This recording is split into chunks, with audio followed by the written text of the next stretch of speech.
The following program is closed captioned for the thinking impaired. By tomorrow, I will rule the world! You think he's gone? He's not gone. That's the whole point. He's never gone. Is this some radical new therapy? You see?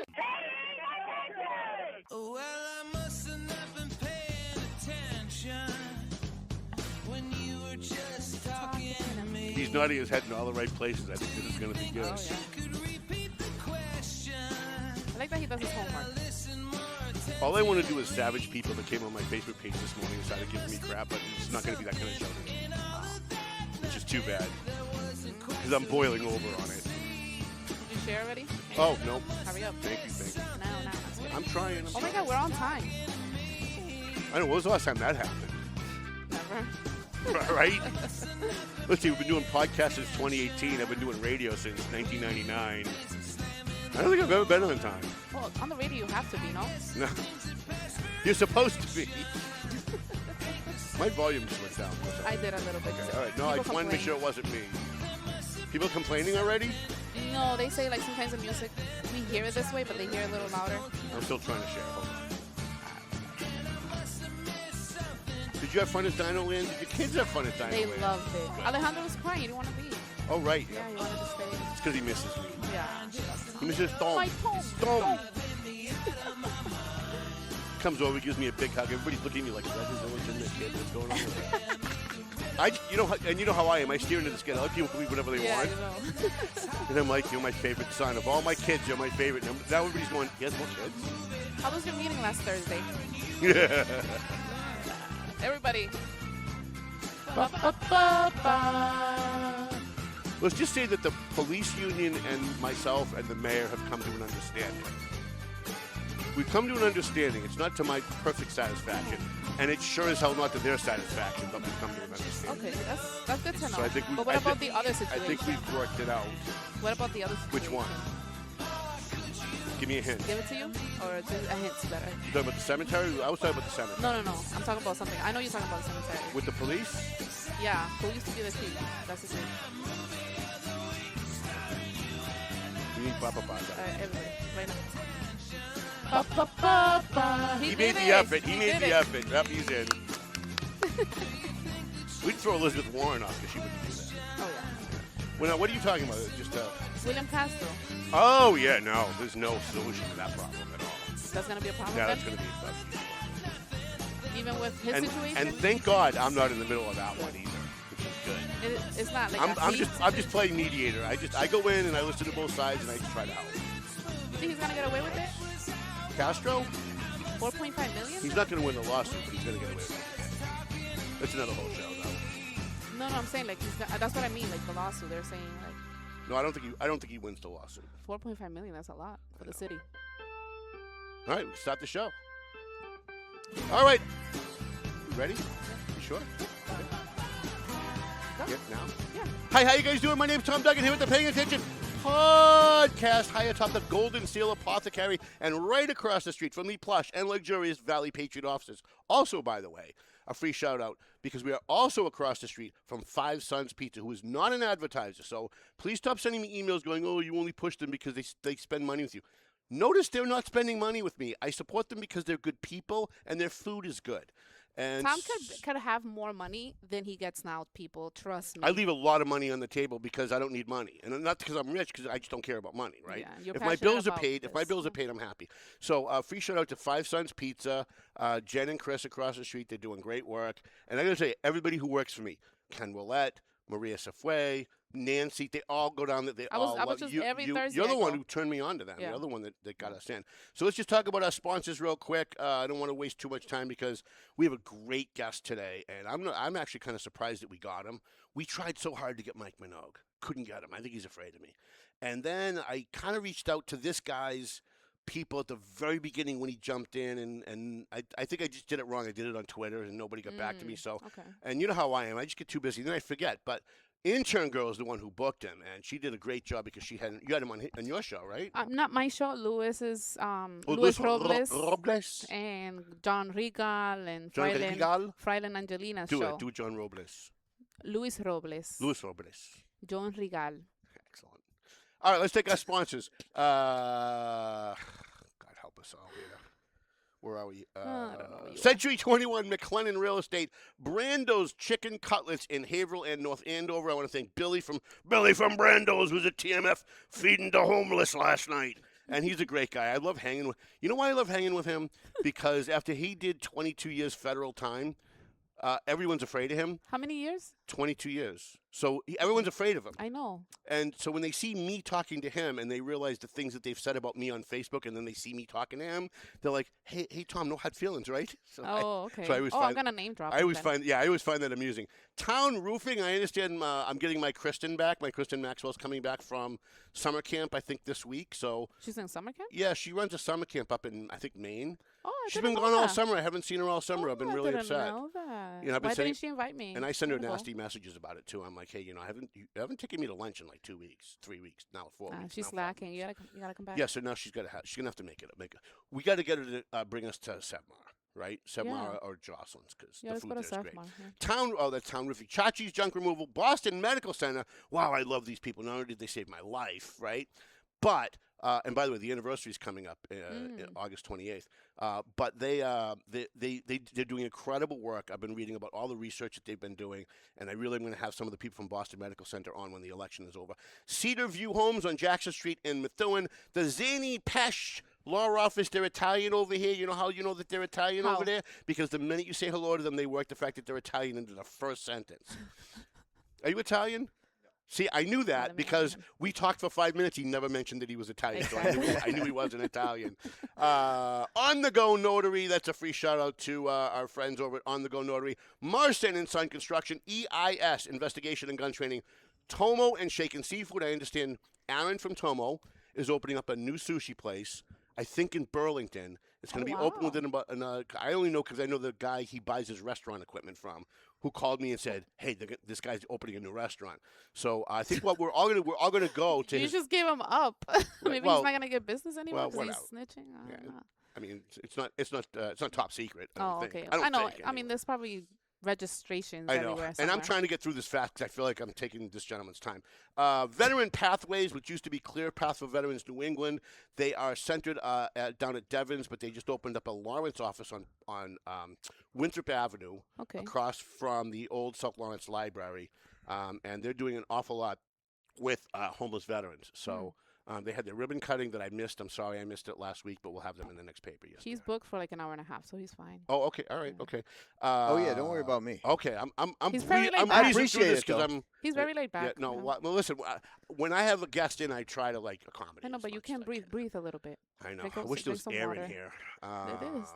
Where'd we leave off? Veteran Pathways. AFC Urgent Care. We had dinner with Zaka and his wife Tamara. We had like a little double date. We went to. Who you have dinner with? Who? Well, you know, can't say. Oh. Don't say it on the air. Oh, sorry. It's the one thing I never talk about is my Personal life, that part of my private life. Everything else is an open book. We went to Texas Roadhouse. It was the third time we'd been there that week because we had been there for 2 other fundraisers. But that's where Zaka wanted to go. So we went and we talked about all kinds of AFC urgent care stuff. And the first thing he said when he sat down, he had a Valley Patriot in his hand, last month's paper, not this one. And he opened it up to page 2 and saw Pavel Payano's, Senator Payano's column and said, "Oh my God, I didn't know what they were doing, that they're changing all the funding for primary care. We should open a primary care." Because they own the urgent cares. Yeah. And he's like, we should open a primary care. He's like, do you think you could put me in touch with him? So I gave him Pavel's number. Pavel called him back the next day, and now they're working on putting a primary care together, maybe in Lawrence, maybe in Haverhill. Oh, good for area. Zaka. So we love Zaka. I love his wife even more. I can't believe I'm saying that, but because Zaka's such a Not nice in that guy. way, everybody. No, well, you know what the Julises will do. That's with everything no, that that's I already say, an but- email. I'm already counting all the emails you're gonna get. That's an email. We're right 5 there. minutes in, and we already know that first 100 emails that are coming in. Pleasant Valley Landscaping contractors with the intern girl Cam. There she is today with her hair up again. I'm deducting 50% off your pay every time you come in with your hair up. You know that, right? Just pretend it's there. No. You have to go back. You've got to give you have more people watch this show for you than watch this show for me. Oh, yeah. I was gonna do my hair last night, but I didn't want to. It's gonna rain and stuff. Excuses. Prime Insurance, the Doug Mercurio Law Office. Doug is in Germany right Germany today, and he texted me last night. when he got on the plane and he said, I brought my Valley Patriot. We do this thing, Valley Patriot, around the world. So we have people in front of, like, the Parthenon, and we have people in front of, like, the Eiffel Tower. Sean Ferris on the Great Wall of China. Can you imagine? He snuck a Valley Patriot into China with the shit that I write. And he's holding it up on the Great Wall of China, and he survived it. I still don't know how he pulled that off. So now you got the CCP on you. Yeah, 100%. Yeah. The flock cameras are following me now everywhere. They hacked in. Prime Insurance and Doug Mercurio Love, Stadium Chiropractic, a free shout out to my buddy Paul Lambert, attorney Paul Lambert at Lambert and Randone. And, of course, JG's Ice Cream, because... Why, intern girl? Why JG's Ice Cream? Even though they don't pay, why do we help JG's Ice Cream? Because they do a lot for the community. Because they do so much for the community. The Jafrida brothers are the greatest, and they don't really need advertising.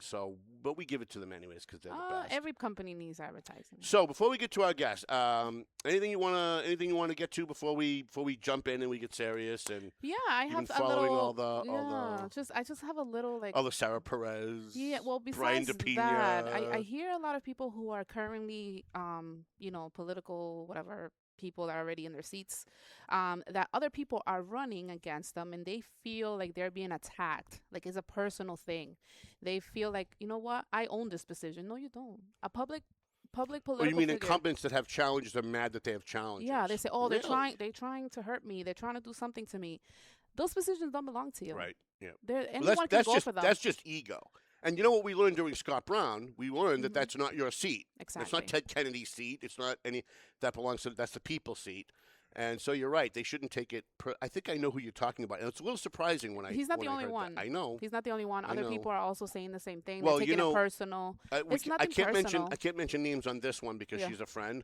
But the female that I'm having issues with right now is taking it very personal. It's not. It's not yours. It's not yours. But he's a columnist. You're only there because we put you there. Right. But it's not yours. But the guy running against her is a columnist in my newspaper, so she thinks I might be behind it. So is she. Even though I have publicly supported her, she still thinks that somehow. But she is too, though. Doesn't she write too? Yes, she does. Yes, she does. It's not personal, and that position doesn't only belong to you. We put you there, and we can take you out of there. That's how it works. So yeah, I'm just a little upset over it. I think people are. I would expect political leaders in this area would be a little bit more mature, and that's not the case. Here's the only thing that I have before we get to our guest. I find it downright effing hilarious. I'm going to try to hold my F-bombs because we have a very distinguished guest with us. Right. Usually, so get to know me better. Usually we're much more lowbrow than this, but You're we're going being to so try. respectful, Tom. That means he admires you. What I'm finding hilarious, and I wrote a notebook item in this edition of the paper.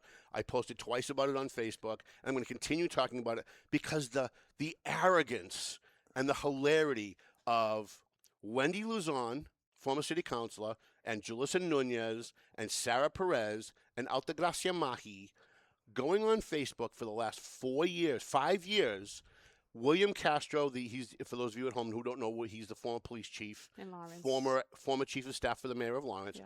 That William Castro, for the last 5 years, was the Antichrist. These people hate him more than Democrats hate Donald Trump. They used to say Brian is bad because he has William Castro. Right? Yeah. If Brian just didn't have William Castro, he'd be good, right? Yep.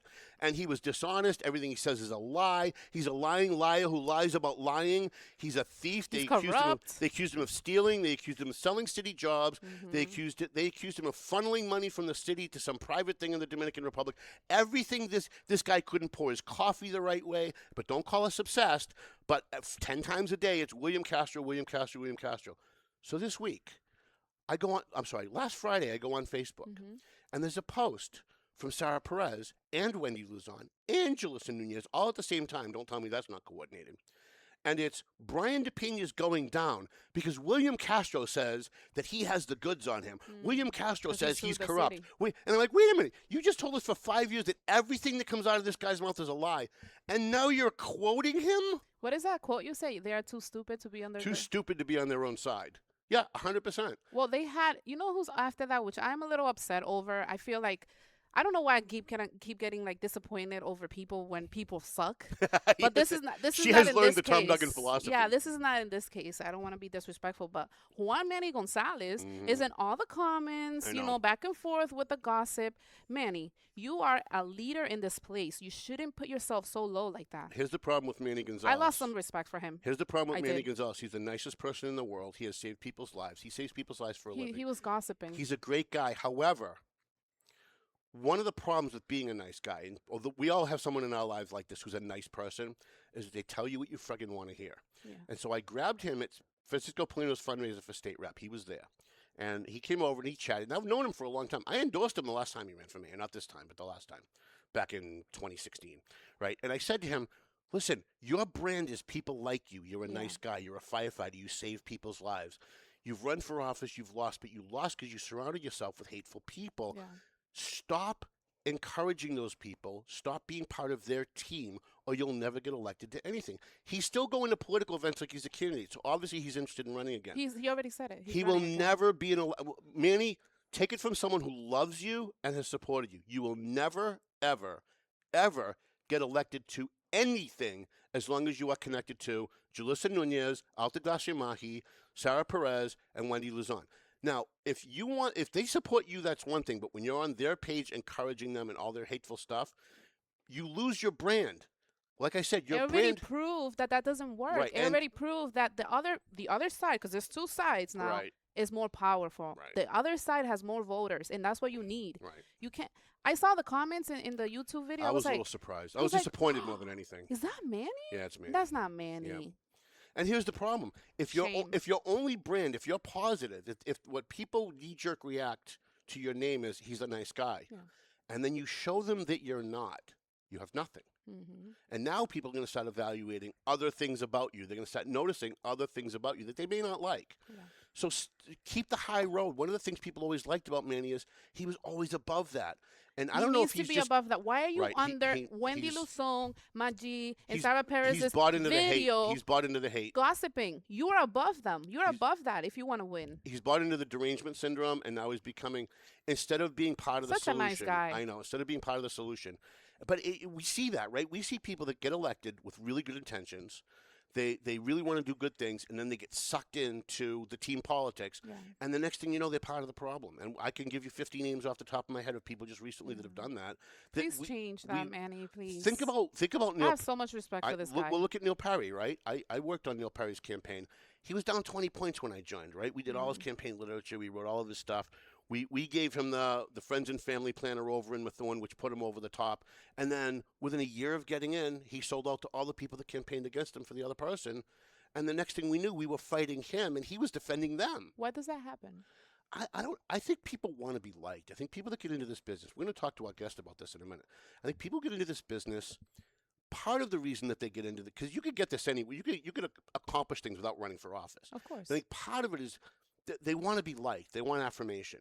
And when you're getting affirmation from people who used to not like you, it feels good. Like, oh my God, that guy used to hate me, and now he's taking my calls. Now he wants to have meetings with me. Now he wants to negotiate a budget. And I think they just get sucked in. I think because they're good people, they get sucked in. I think because Neil Perry was a genuinely good person, it was easier for the evil people in the local political scene in Methuen to suck him in. And then once he was there, once you realized what you're involved in, there's no way out.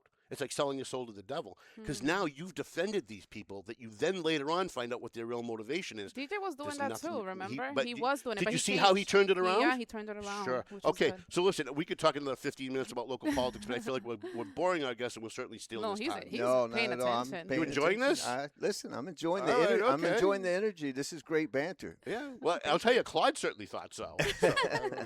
I'm learning all kinds of stuff about this show and my newspaper through AI for the first time ever. Thanks to my friend Katie Cook, who a free shout out to Haverhill Life and Salem Life. She just bought both. And nice. I don't know if I'm supposed to say it, but you know that I can't keep a secret if you tell me something is good. No, you said you keep things off the record. I do, but this wasn't technically. You just off the told him record. that. No, he's not But gonna this trust technically you. wasn't off the record. Oh, okay. All right. This was more like I'm going to be announcing this, and I want you to know first. Okay, go. She's starting on North Andover Life.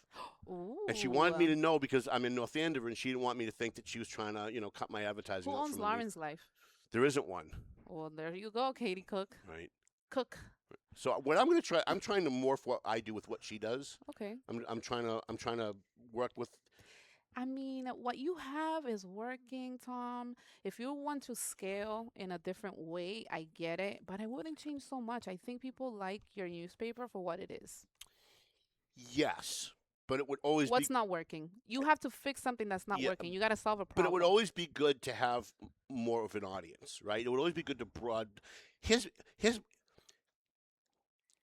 My goal when I first started the paper was to split the paper and franchise it and do a Spanish Valley Patriot in Lawrence and have somebody buy into the Valley Patriot as a stockholder, but run the Spanish Valley Patriot and then take our stories, translate them, write their own stories, sell their own ads, and then we split the profits.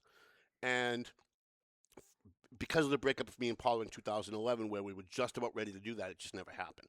So now with Katie Cook kind of like in the periphery, kind of doing that kind of stuff, I'm thinking maybe we can merge and we could do that together, and we can do like a hard news, but also like Salem Life and people are burnt out with AI, Tom. So I would just be careful with that. I like the well, originality of your paper. I would never allow anything written by AI to be in my Yeah, paper. okay. I run everything through Yeah. to make sure nothing was written by AI, but I use it for advice. Like I uploaded my column this People month. I don't know. I feel like there's nothing wrong. There's no problem you're solving right now. Everything's working the way it is. I'm not saying you can definitely change some things, but jumping into we have a this so great brand. fast- There's no question we have a great brand, but I'm always looking to try and make it better. So I uploaded my column this month to AI before I published it and said, can you tell me what the weaknesses are in my argument? And then it will come back and say, well, I suggest that you actually cite the Supreme Court case. Don't just say there's a Supreme Court case, right? So I'm using okay. it for that kind of stuff. But I had 2 writers in the last 2 years send me something that was almost obvious that it was written by AI. And I gave it to AI and said, was this written by a real person? And came back like within a second, no, this was not written by a real person. Oh, wow. But it is good for other stuff. It's good for research, and it's good to just kind of see like what you're getting right and wrong. Yeah, of course. So, all right. So in the studio with me is I'm So so you're happy right, to my left. to my to my left, to your right on the screen is he's running for U.S. Senate, which is no easy task, and certainly not an inexpensive task. How many signatures do you need for that? Yeah, how many signatures do you need for that? 10,000 certified, which means you really need to get more like 15,000 To make sure. just to make sure. So his name is John Deaton, and my first question, I wasn't intending it to be this, but isn't that system a little outdated of getting signatures? Because now, when we first had the signature thing, it was because we wanted people to go out and connect with the voters and see if the voters would support them, and if enough people would support them to nominate them to put them on the ballot. But now candidates just hire people. Yeah. They hire companies, and we saw what happened with 2 of our candidates here at the state level, where they hired a guy that literally forged signatures. Yep. And one of them one got knocked off the ballot. The other one jumped to another race.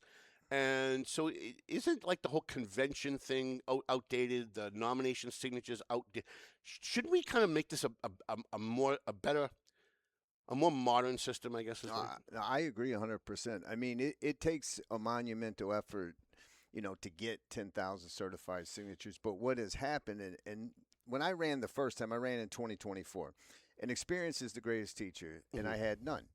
And all I did, and I ran late, I was thinking Elizabeth Warren's not going to get challenged in 2024. And I literally was not politically active. I literally Googled, okay, who was the last Republican to be successful? Baker.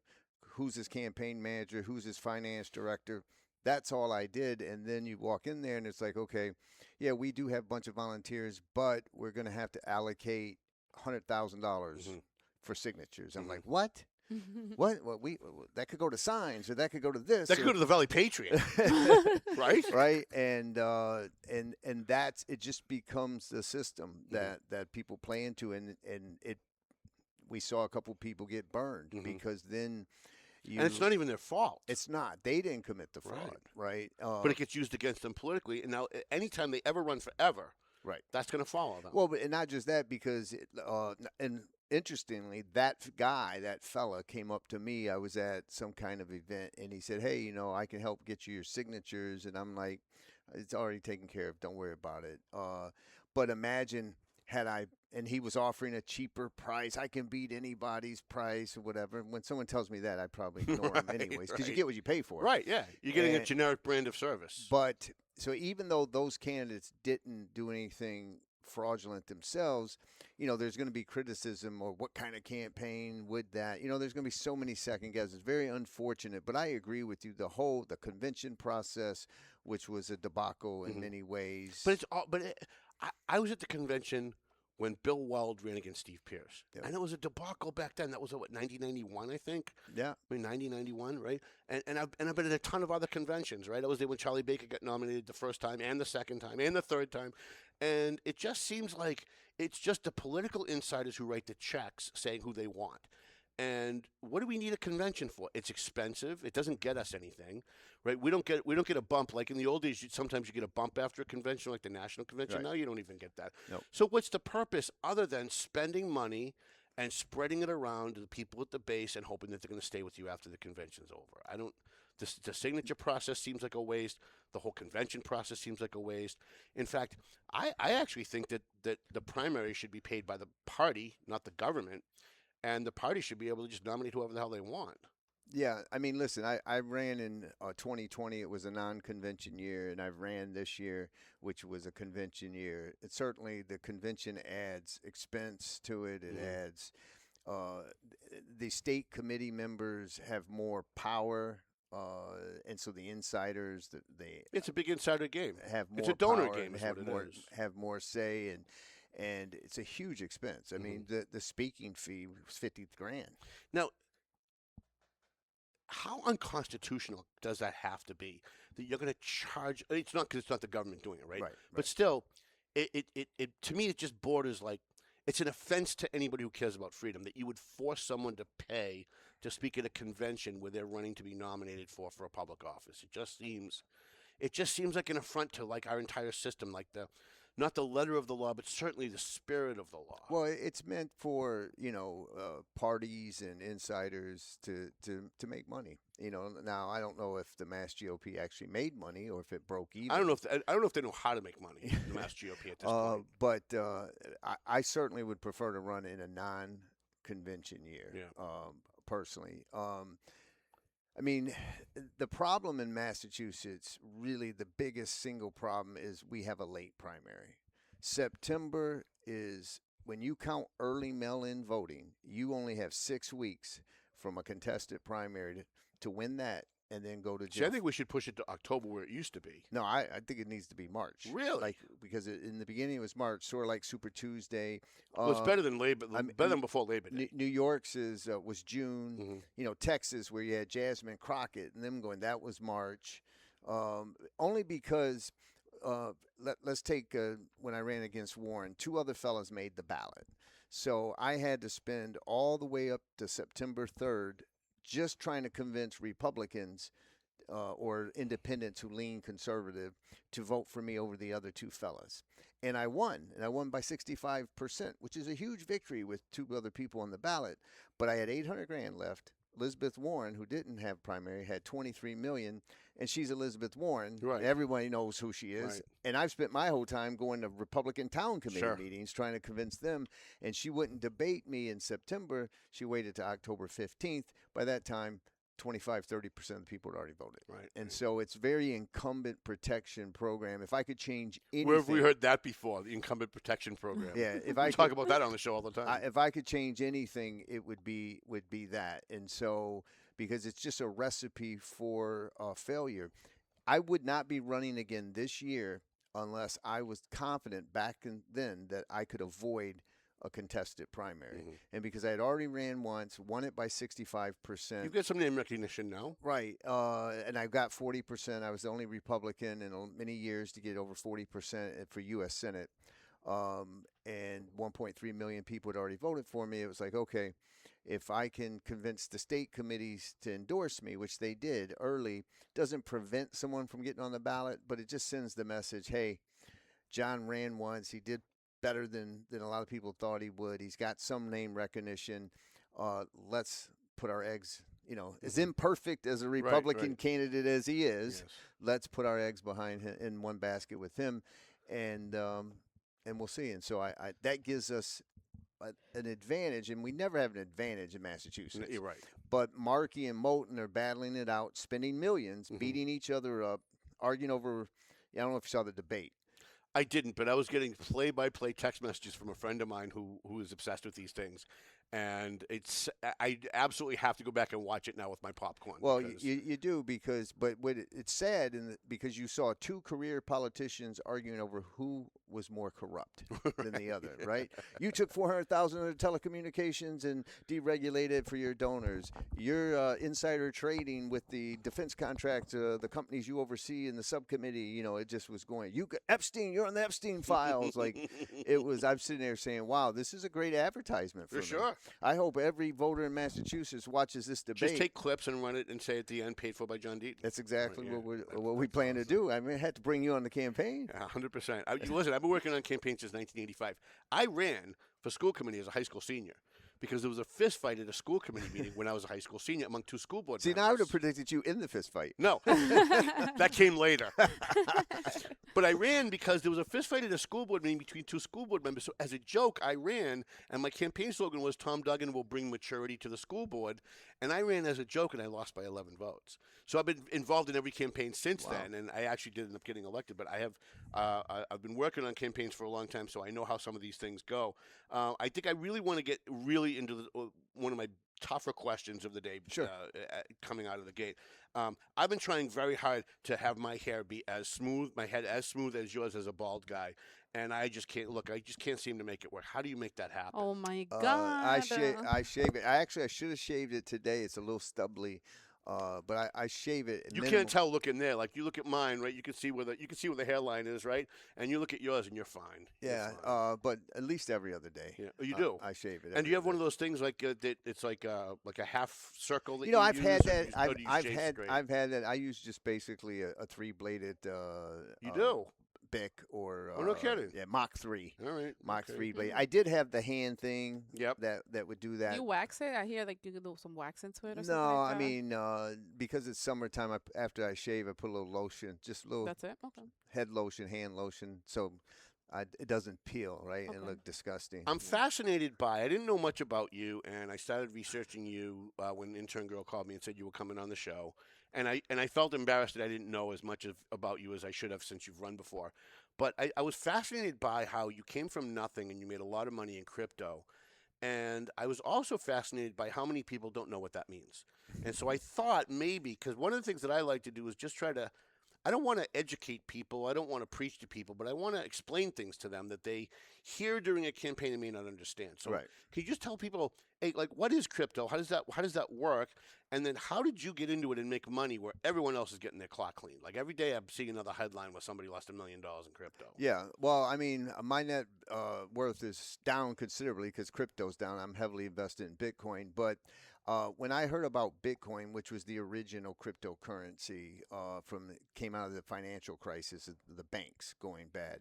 I'll be honest with you, I thought of my mom. I grew up in poverty. If you go to any ghetto, any inner city, anywhere in America, you'll see these stores, check cashing, lotto, everywhere, right? Well, my mother couldn't keep a bank account because she couldn't keep a minimum deposit. So, and they would hit her with these fees. So eventually her welfare check, if she took it to the bank, they would take too much. Right. So she would go to the check cashing stores. And I watched my mother. And they took less than the bank? Well, based on all the fees that she had racked up. And I would watch my mother debase herself, begging, can you please take less than 15%? Can you take 10%? Right? So if she had a $200 check, they're going to take 15%, right? So they're going to take $30. We need that to live on it. I would watch my mother. So when I heard of Bitcoin, and you could just transfer Bitcoin from person to person, avoid the bank, avoid the MoneyGrams and the Western Unions when I would send money to my mother. When you say you mean avoid the fees too, right? Right. Okay. So when I would go to college and I would wait tables and I'd have a little extra money, I'd send my mother money through Western Union because I had siblings. And she was living in a really bad area of Detroit. They would take 12%. So if I sent my mom $100, she gets $88, right? And so it was like you could transfer Bitcoin for 30 cents, right, or a fraction of a penny. So it's like a one-time fee. It's a set amount. It's not a percentage. Right. It's okay. And then there's other cryptos like XRP. I could send you $5,000 in XRP, and it'd be a fraction of a penny. Okay. And it would be in 3 seconds. Okay. So bank transfers. So I thought of that, and I also thought of capitalism. I thought of someone in Nigeria, if they had a smartphone, they don't need a bank account, right? They could accept crypto and sell T-shirts or hats or anything. They could participate. It was a way to rise. And when you think of our dollar, the dollar devalues 7% a year for the last several decades. All they do is print money out of thin air, which devalues every dollar we have, increases inflation and asset prices. And so Bitcoin is a 21 million fixed, limited supply, and it's a way to bet that instead of putting your money in the bank, it's a better store of value because it increases at least 40% year over year for the last 12 years. So there's a static amount of Bitcoin. It's not something that it never can be increased. So they can't just make more. Right. What is it exactly? Like I'm trying to physically understand QR the concept. code. It's a QR code. That's it. That's all it is. And it's hard for people to understand. That the best explanation for most people is that think of it as digital gold.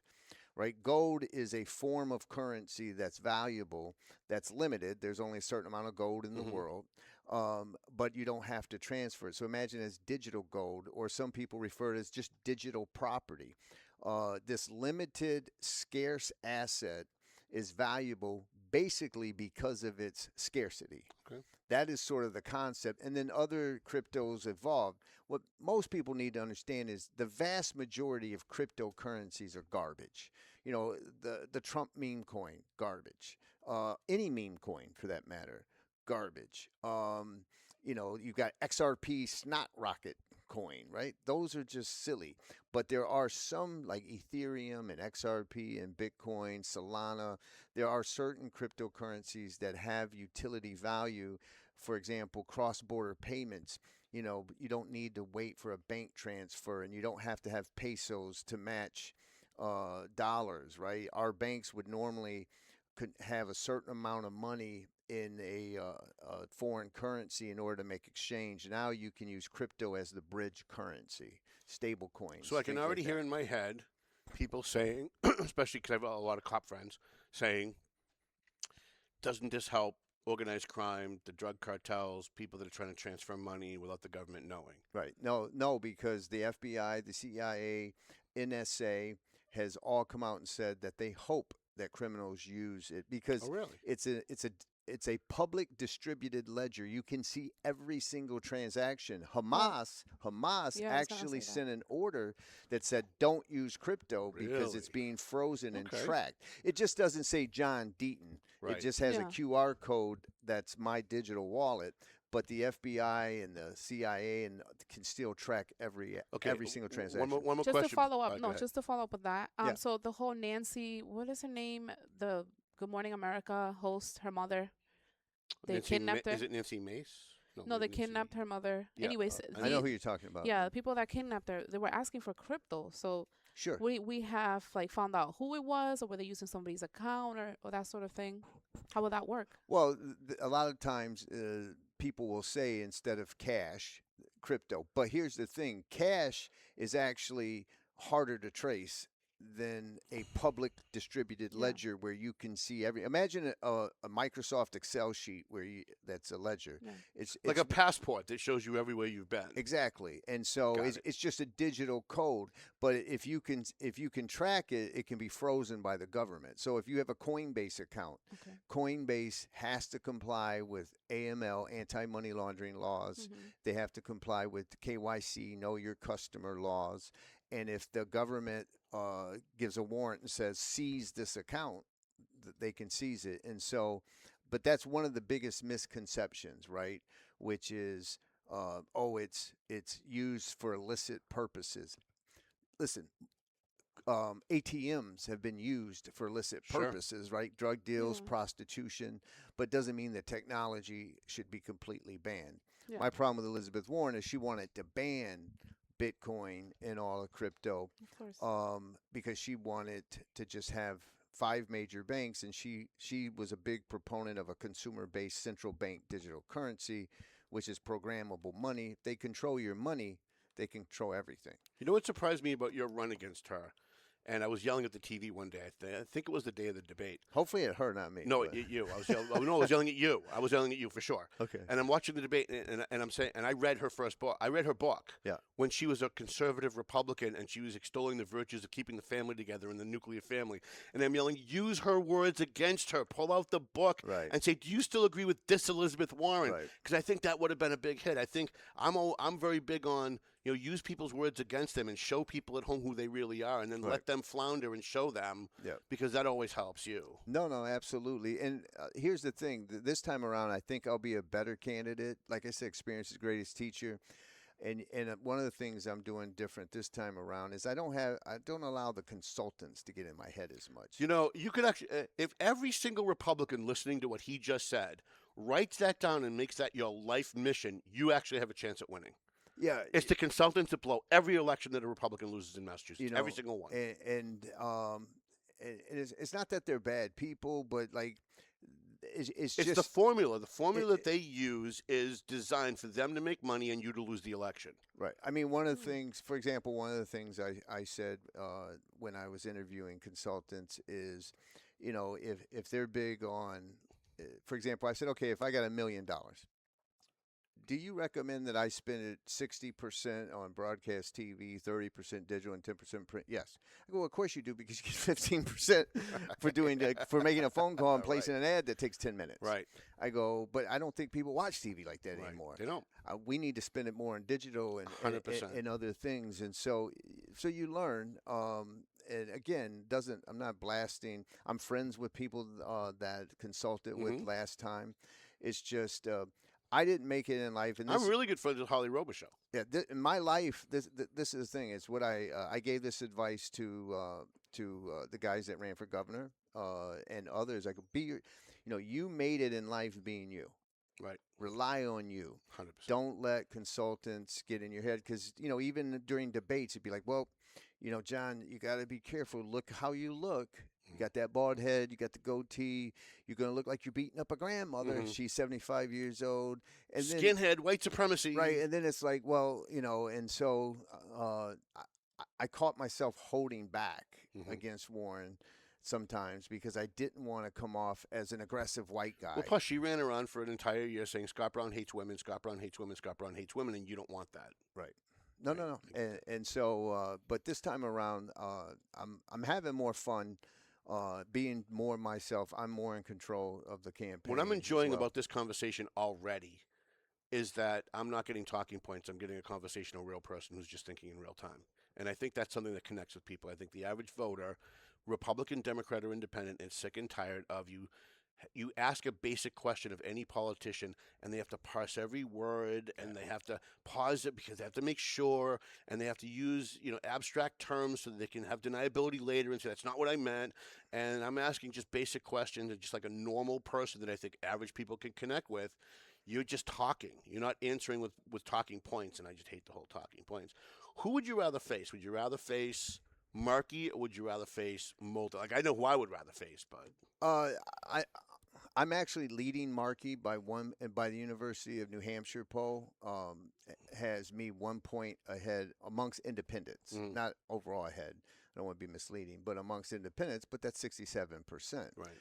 So according to the polling, I match up better against Markey. But wouldn't you rather face Seth Moulton because he's just so in a boxing match? Yeah, like he's so all over the place. Like he's just so inconsistent about everything. That's why during the debate that I debated him, I said if flip-flopping was a sport, Seth Moulton be an Olympic champion, right? And because of that, he is all over the place, and there's so much stuff to work with. But Markey is too. I'm looking forward to. I think it'll be Markey. I think it will be too. I think the day that Seth Moulton hit a reporter was the end of his even possibility of winning that in the primary. Well, I thought going into this, I said, Markey beat Joe Kennedy by 10.5. I said this one will be close. Seth will be. Kennedy ran weak. Yeah, he did. Yeah. But I thought Seth would be within 2 or 3 points. Yeah. But he's falling apart. But he's getting angry. Yes. He's getting unhinged. He's having an emotional outburst. We showed a video of him like 2 weeks ago. Yeah, we showed the video on the show of him attacking the reporter. Right, it's like, as a reporter, that's horrifying to me. And he in the debate, he went down the Epstein thing, but it Oh my fell God. flat because he accused Mark. He's like, as a father of two daughters, how could you take a meeting with someone who was a lobbyist for Epstein? It doesn't mean that Markey knew that he was a lobbyist. And We get this all the time. and Your Moulton babysitter's mailman's third cousin knew somebody. and Moulton received money from the same guy too. Oh my So God. so it's like, but Markey. No shame. These guys have no shame No, at they all. don't. None. They That's they funny. don't at all. So I think it's going to be Markey, but Markey's got some issue, and it's not just because he's old, and it's not just because He doesn't live here. that. That's And it's not just because true. he's been in office longer than 1/5 of our no. entire He's just country's ideologically existence, vapid. right? Oh, wait, did he say 1/5 of our? No, country's he's been existence? in elected office longer No. than 1/5 of our entire country's existence. Over 50 years. As you can see, I'm not a young man. Right. His first year in office, I was 6. Wow. What year was that? 73. He got elected state in 73 for U.S. Congress in So you're 76. 59. I'm 59. I'm 59 as well. I was telling young You were people. born in 67. Yes. Okay, me June too. Tom's 3rd, doing 67. math, guys. This is what's sad, Tom. I was telling young folks, 25 years old, 26 years old. I said, "Do you know that Ed Markey was sworn into office before Jimmy Carter?" And then I started getting, who's Jimmy Carter? So I started just simply saying he's been in office 1/5 longer of our existence, and he's been in office 10 years longer than the average person's been alive in Massachusetts. Average voter in Massachusetts is 40. He's been in office 50 years. So, but I'm not just running on that. See, that's what Seth's fallen flat. He's just running.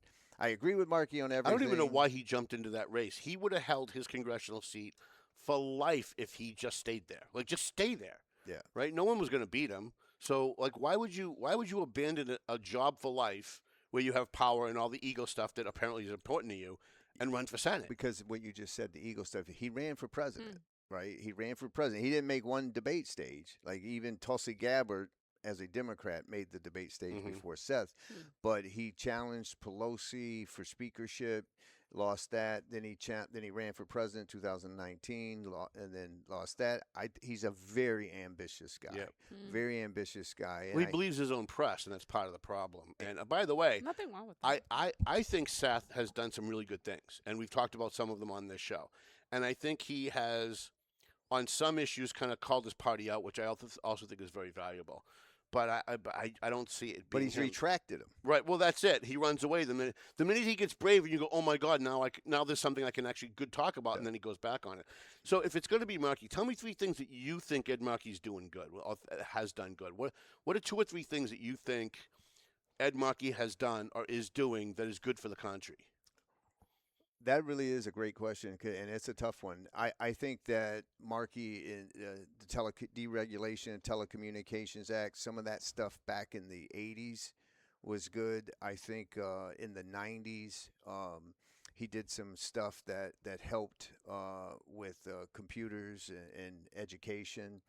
But he's just too extreme. I really struggle, and I say it because, Seth blew a very great opportunity during that debate, and their teams were told by the moderators, by GBH, they let them know in advance, you're going to get to ask each a question directly, face to face. And Seth's question was, "You're in the Epstein files. How could you?" Right? that was it. See, everything's got to be a gotcha. Everything's got to be my below the belt. Like, no, my question would be on the lines of, this extremism. In Markey's early career, he supported a constitutional amendment. Now, we amend the Constitution to give more rights to people, right?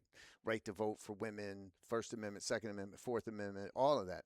He supported a constitutional amendment to ban the busing of black children to white schools. ooh, what a great question. Right? And he banned, believe it or not, he supported a constitutional amendment to ban abortions, including in rape, incest. I almost want to vote for him now. Right? He supported it. Now, those are extreme positions. You're going to amend the Constitution to prevent those rights. Today, he supports reparations, and he supports an abortion Up with until third grade. They I really shouldn't care laugh at about- they that. really believe in that. I shouldn't laugh at that. It's But it's my throwaway line. They're for abortion on demand up till third grade. Right. Because if you let them, But I'm just saying, how do you go from those extremes? Right. Well, because I believe he doesn't really believe in anything, and that's the the point. difference between I think him and Seth. I think Seth's a believer on a lot of this stuff. I think Bucky licks his finger, holds it to the wind, and goes wherever it's going to allow him to maintain power. I asked you the question about what you thought he had done that was good, because I see a lot of, especially in these partisan races, where it's so built on I'm running because I hate the other guy. That they never think about those kind of things. Right. And then the fact that you were able to, I think, come up with at least two things off the top of your head means you've thought about those things. And I think that's important for the voters to know that you're not just here to represent a party, that you've actually looked at things objectively. Yes, Intern Girl has a really. Can we talk a little bit about finances? Is that okay? Sure. Of course. Besides the Bitcoin. Yeah. How much money have you raised for your campaign? Probably a couple million, but one of it's mine. So let me be. Do you get that back, or is that just a donation? It'll be a donation. Okay. All right. Okay, so another follow-up question from that. I see here you donated $350,000 to the Mass GOP. Can you tell us a little bit about that and why? Yeah, and why give them money? No, I went back and forth. Listen, I'd be a liar if I didn't say it was a decision. I'd already had the endorsement, everything. Now I say 300,000 because 50. I didn't pay an additional 50,000 for the speaking fee. So I say I donated 300,000 because I'd had to pay the 50,000, right? I was faced with this decision, which is, do I use that money in my own campaign, or do I and donate 1.3 million to my campaign, or do I? And it really is for this. You can't have an opposition party if you're worried that the lights are going to be on. That makes sense. And Massachusetts, I achieved the American dream. And I believe, as someone who has in my entire life said, I'll never give up. I will never give up. If we can't win seats in 2026 with the facts that we have in Massachusetts, dead last housing affordability, dead last private sector job growth, 1.1 million people on food stamps, lead the nation on people leaving because they can't afford it. Highest child care in the country, highest electricity in the continental United States. It just goes So it was just to cover some of their fees? Or? No, it was basically for them to be able to field candidates, because when you go to a ballot and you see unopposed Democrat, up and down the ballot, it was like, okay, we can't have an opposition party and save this state if that party is being enjoined in court. And there was litigation going on, and it was like the party's going to file bankruptcy. What's something that the party needs to work on, you think, in Massachusetts to get those candidates on the ballots? They have to be local. Right? Instead of worrying about like a federal race like mine or that, they need to get to school committee and build a farm team. Right. I've been telling Jim Lanes that for 25 years. They need a 10-year plan, not a next year plan. Yeah. And they also have to stop circling the wagons and shooting in because somebody's not pure enough. That's right. And one of the things that I'm proud about this time, and I learned this, I assumed that if a person had even the tiniest conservative bone in their body, that they'd vote for me over Warren. I was wrong. You have to give everyone a reason to vote for you. You can't just be like the other gal or guy's bad or old or been there too long or whatever. And this time around, I sat with people who blanked me last time because maybe they had the wrong perception of me. They thought I was too much of a rhino, or I was a Democrat in disguise, because I did make some mistakes along the way that perpetuated an image that really wasn't accurate. But once perception gets out there and word of mouth, it's hard to defeat that perception. And now 85% of the state committee endorsed me. People who blanked me last time are big supporters of mine, because I've been able to say, listen, even if you think you're more conservative than me, I want you sitting next to me. And it's sincere. I'm not saying it to give it lip service. I want you next to me, because if we talk to each other, if we respect each other, we'll make progress on every single issue. Even if we're not 100% together on an issue, we can make progress. A lot more than you can with the other fella. And let's stop eating each other up, right? It's already hard enough to be a Republican in Massachusetts. I have like 10 questions that I want to ask you, but I know that we're limited on time, so I'm trying to get to the best ones that I can. So I'm gonna pivot to the flock cameras. It's something that's become very huge in the news. It seems like all of a sudden, overnight, without people realizing it, the government has allowed all of these surveillance cameras and they're not just cameras. That's the problem that I think people don't understand. They're not just cameras. They are equipped with license plate readers and AI. They're also recording your audio. I had a police officer in the Merrimack Valley show me from the police station how they could zoom into somebody's living room and read the mail on their coffee table. Yeah. I actually watched a police officer in a different community, show me that someone who was standing waiting for a bus, that they could zoom in and see the email they were sending on their phone.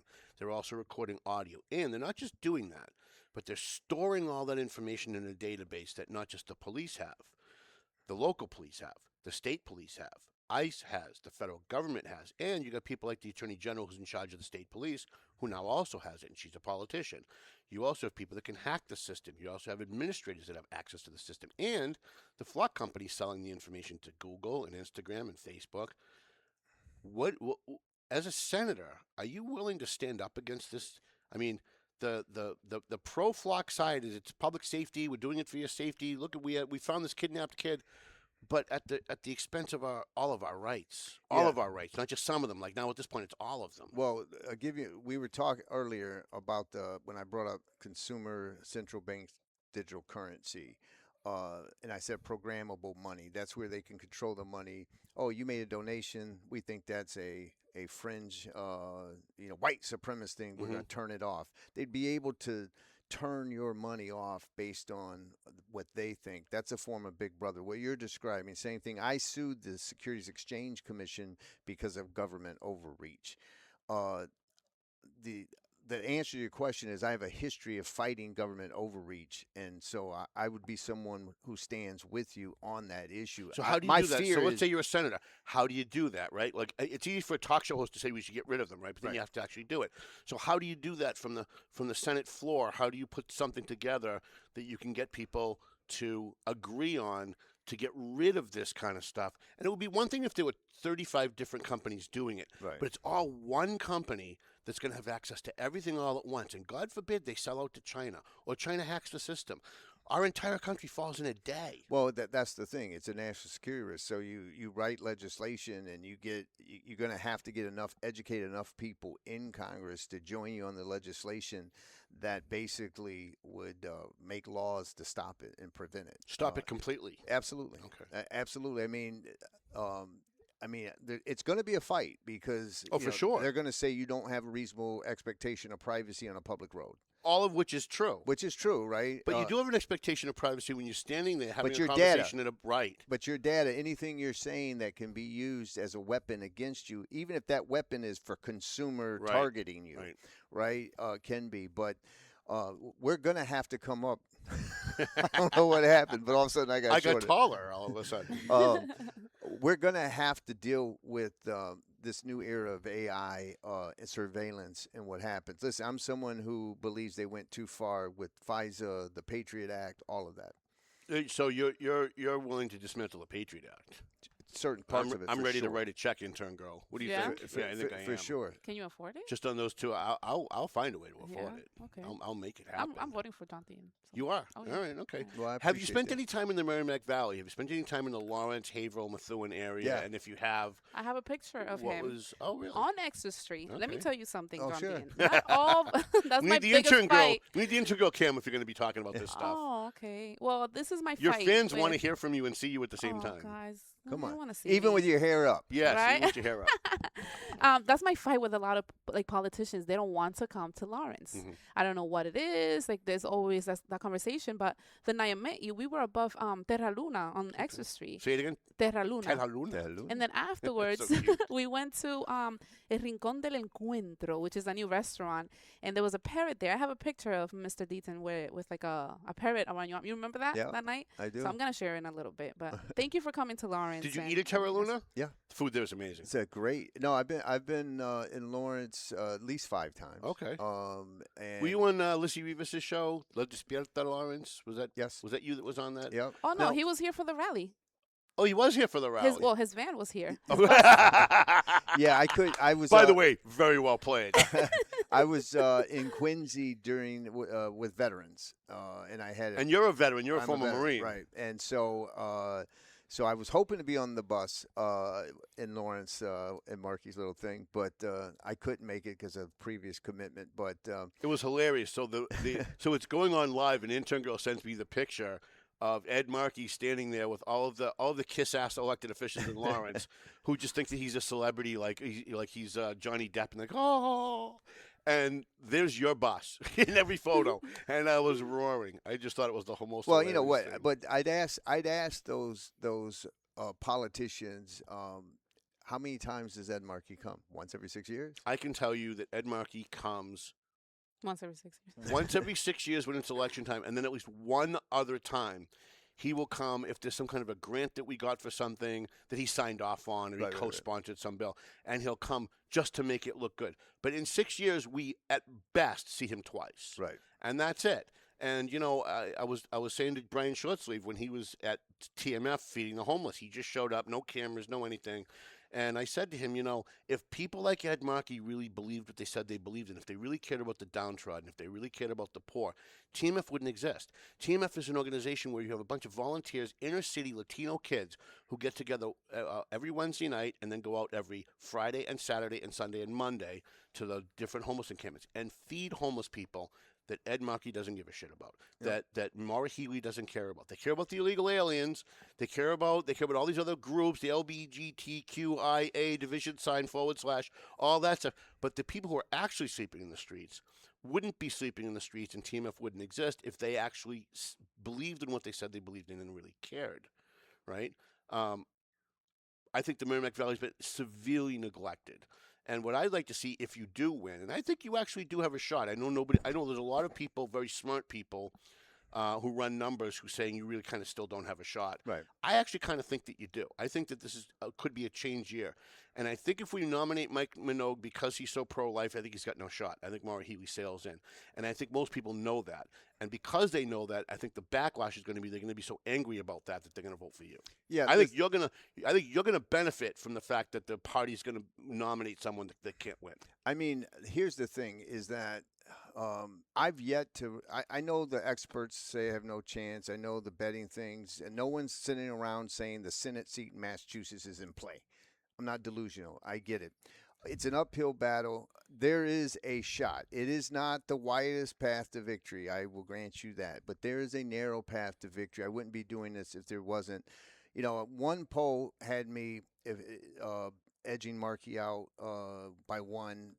One poll has me down. Now, this is in foreign polls. Had me down 5 with 15% undecided. So it's a matter of whether those voters get out. I can tell you, Tom, I've yet to run into the voter that's like, I want 6 more years of Ed Markey. Right. I've run into, I'm not going to vote. They're all lining up so that if Ed Markey wins and then God forbid passes away while he's in office, they don't want to be next in line. Well, and I know what the plan is. I'm going to tell you the plan. I've been told inside. Have you told anybody else this? I may have said it one other time. Okay. We always like breaking news on this show. Which is that the reason Elizabeth Warren and others immediately endorsed Markey was that they believe Maura Healey's going to win, and Markey will win at 84 years old, 5 years into the term, around 4. He'll retire, and then Maura Healey will be able to appoint Michelle Wu as your next U.S. Senator, who then gets to be an incumbent up to 200 days before a special election. They're going to hand it off to Elizabeth Warren's prodigy. See, and I would have thought that Maura Healey would have gone with someone like Ayanna Pressley, who's just so ridiculously further to the left than Michelle Wu. Maybe I'm wrong about that, but that's why I would have. I mean, could it be Presley? But I heard because Elizabeth Warren really wants Wu in that office. Is from what I hear. I have the picture. You want to see everything? Sure. Yeah.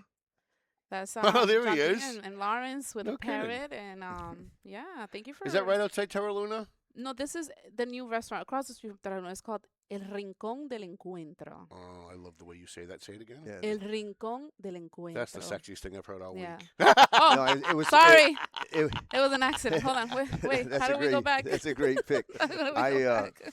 No, I That's was awesome. I was on the Spanish radio that the morning I was on it, and they got me all pumped up, and every person was speaking, and the music was building, and they were speaking Spanish, right? And everybody introduced themselves. Didn't say Spanish? And then it got to me. No, then it got to me, and I was like, I didn't understand a word, but I am hyped.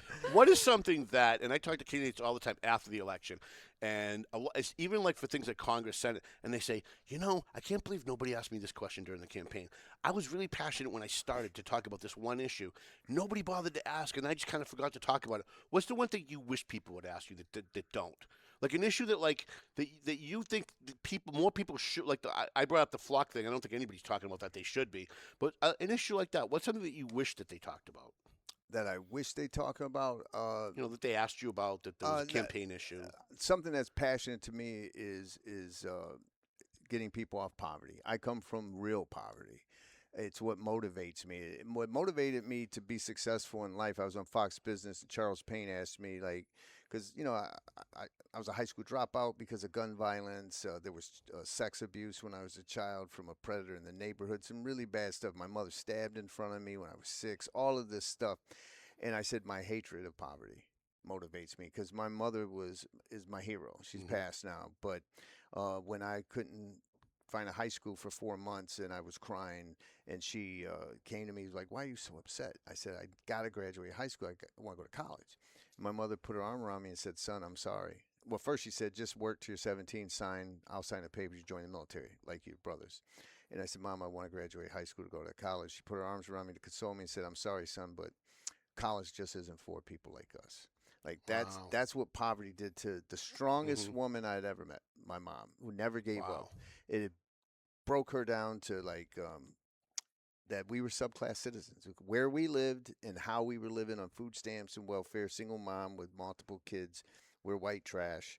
We're just, these subclass citizens that college is just, you can't think that way, John.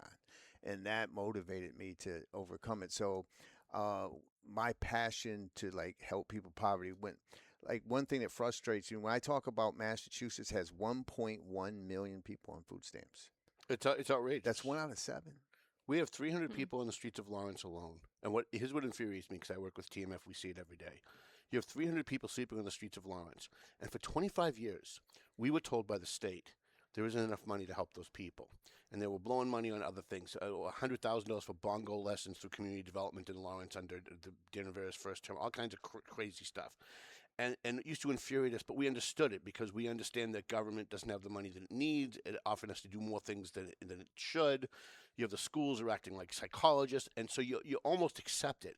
And then just as we start to accept that, just as those of us in the Lawrence area just kind of said, you know what, this is just the way that it's always going to be, a couple million illegal aliens show up, and all of a sudden they had money for them. All of a sudden they were being put up in hotels. They were given cash cards. They were given free meals. They were given free college, free health care, clothing, transportation.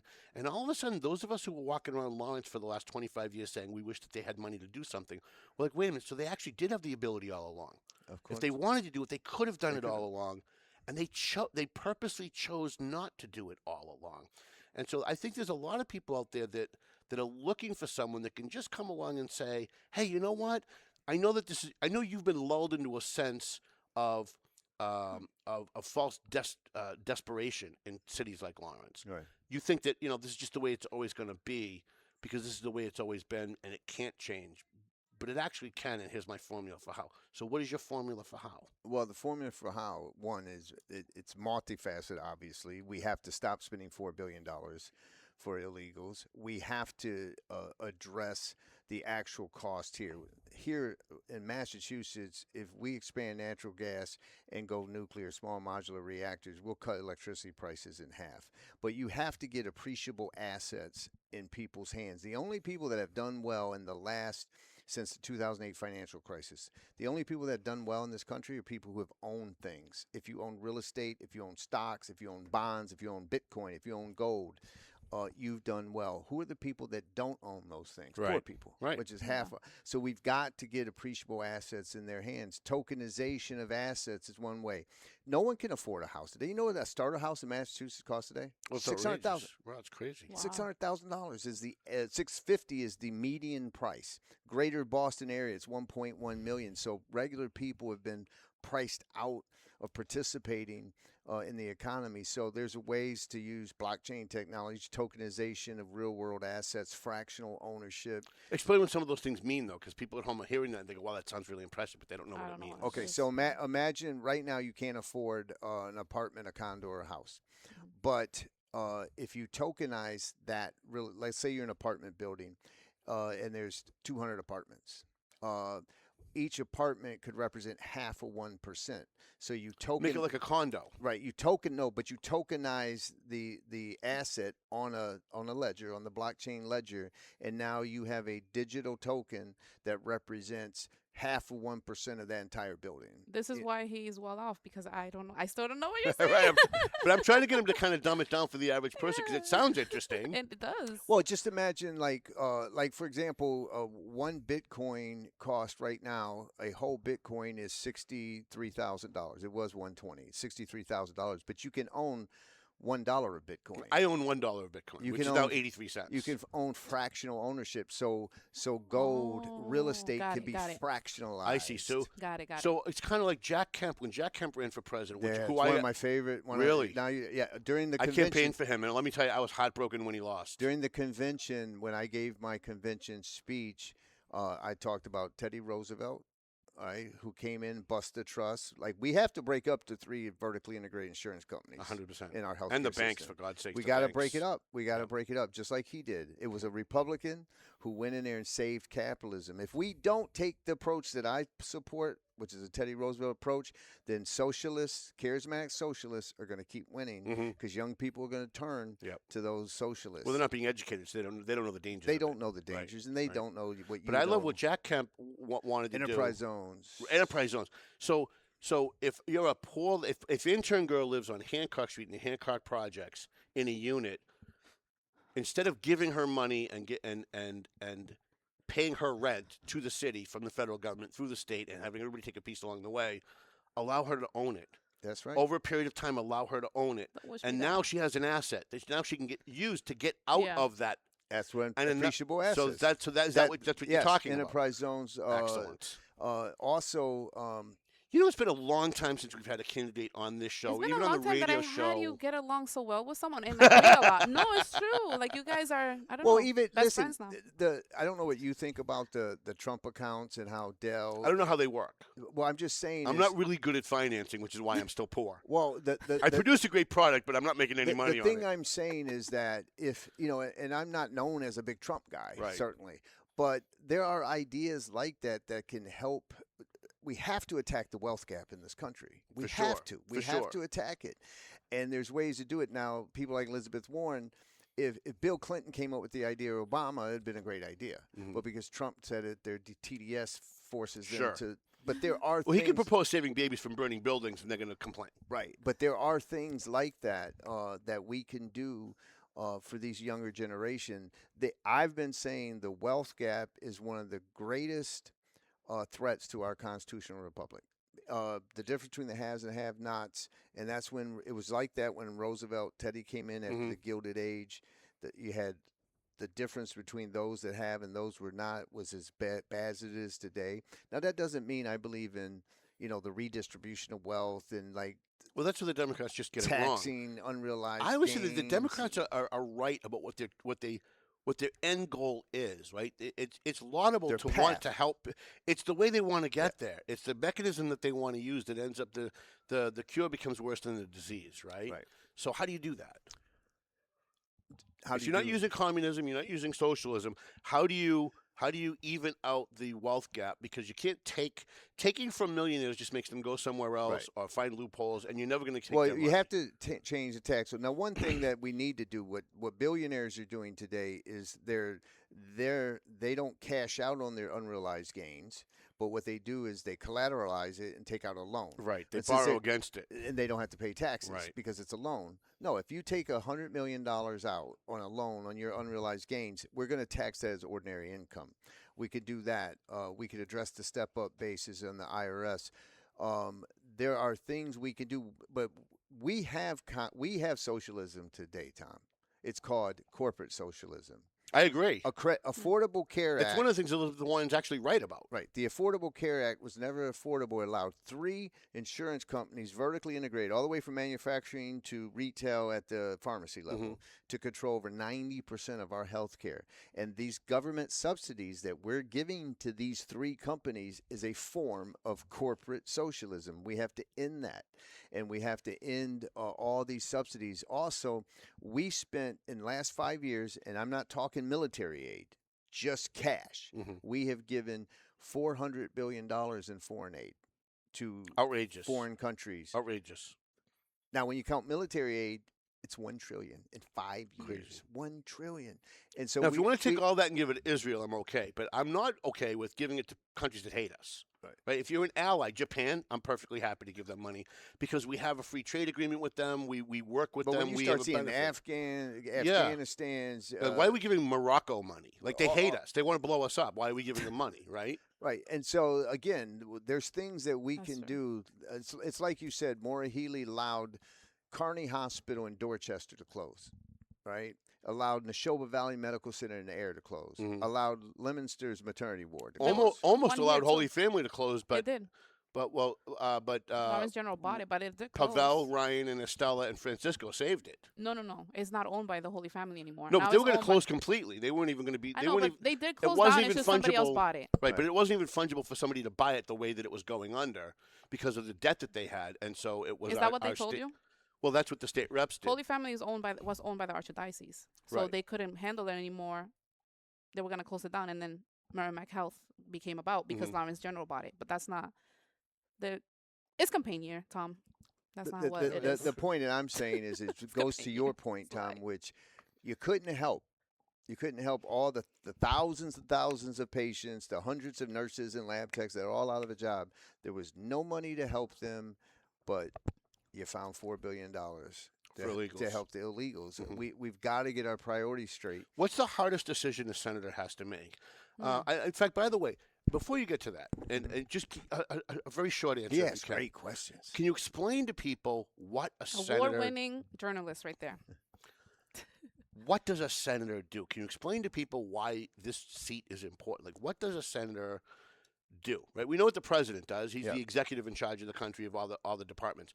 But what does a senator do? Let me tell you, and I'm so glad you asked this question because this is my biggest selling point. You brought the governor's race. The single most important race in Massachusetts is my race. Really? And I know it sounds self-serving, but a Republican. I would think getting rid of Maura Healey might have been a little bit more important, but I'm open-minded. Convince me. I'll tell you why. Because let's say that McNogue wins, right?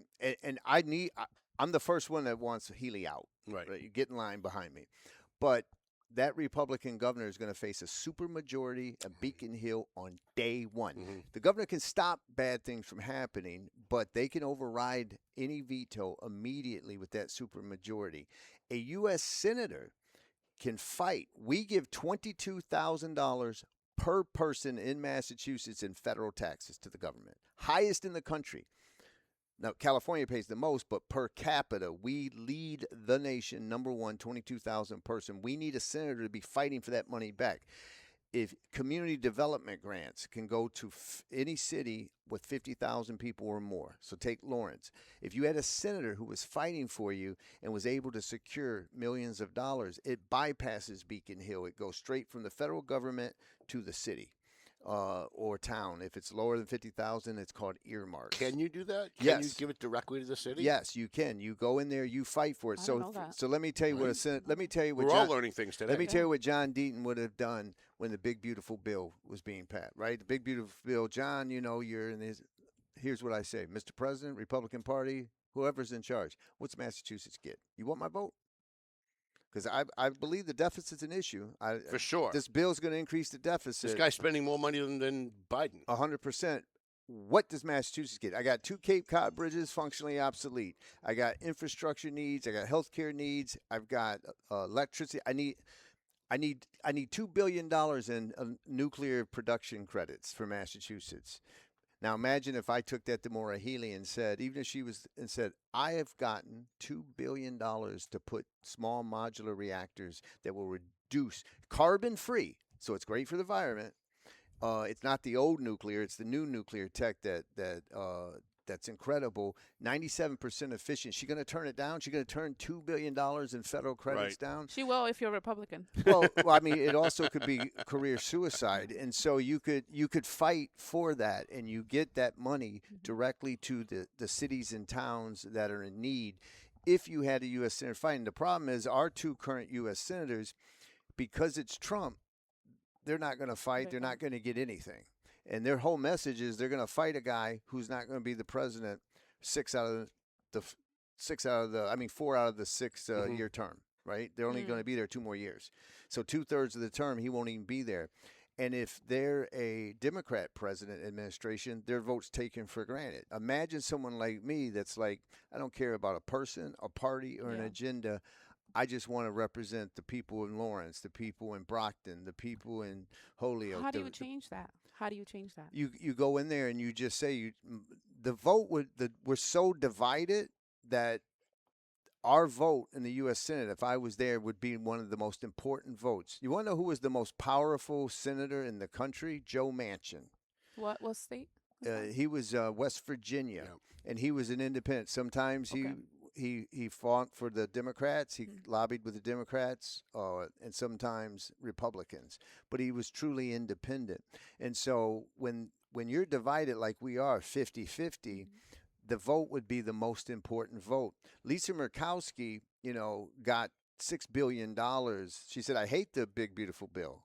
I'm voting for it because I have a dual role. What's good for the country and what's good for Alaska.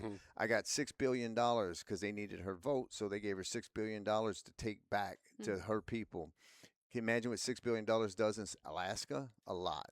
I know. And so imagine if we were able to have a senator like that fighting for us. That's really the question. How do you win? How do you take the seat? Yeah, so you get the can do all these media great against you. things? You've got academia against you. You've got the entire Democrat Party, which runs all of Massachusetts, against you. Every single mayor of every single major city in Not every every city, mayor. We know one. they're all Democrats. Right. Well, except know for one Brian that's DePina is not really a Democrat. He's a Trump supporter secretly. Only our viewers know that though.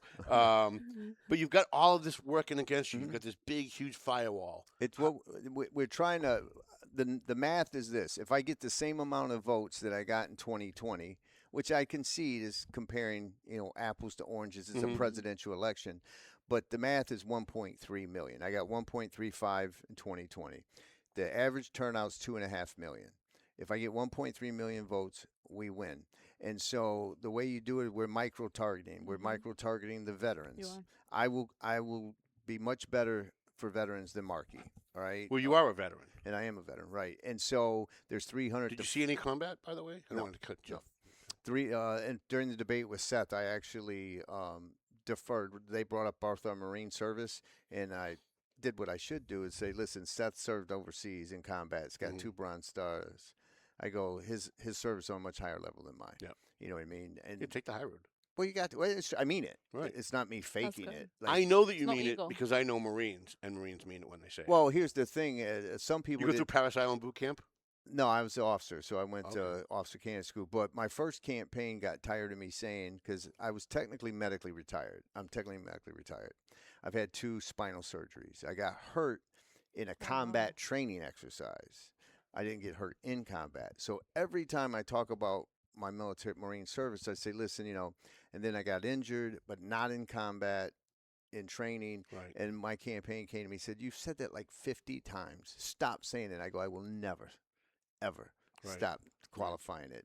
And if you wore the uniform, you'd know that I'm never going to put my level of injury with someone who served in Iraq and got hurt or injured in a combat scenario. But but we're targeting them. Believe it or not, there's a million that's projected that Massachusetts has 1.1 million, not just food stamp people, it might be the same group of folks on crypto that own crypto.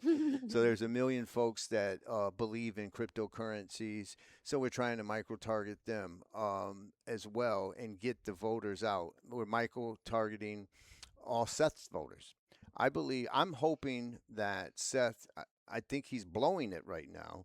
But I was hoping that I think he's long blown it. I think his tirades and his angry outbursts have kind of just destroyed his opportunity. Originally, I was hoping that the projection for the Democratic primary is between 700,000 and 1.1 million. Mm-hmm. Let's say there's a million. I'd rather face Seth. Let's say there's a million voters. I'm hoping that Seth loses by a little, because then those a Markey voter is probably not going to vote for me. Right. Here's what our polling shows. I was actually pleasantly surprised that it wasn't higher.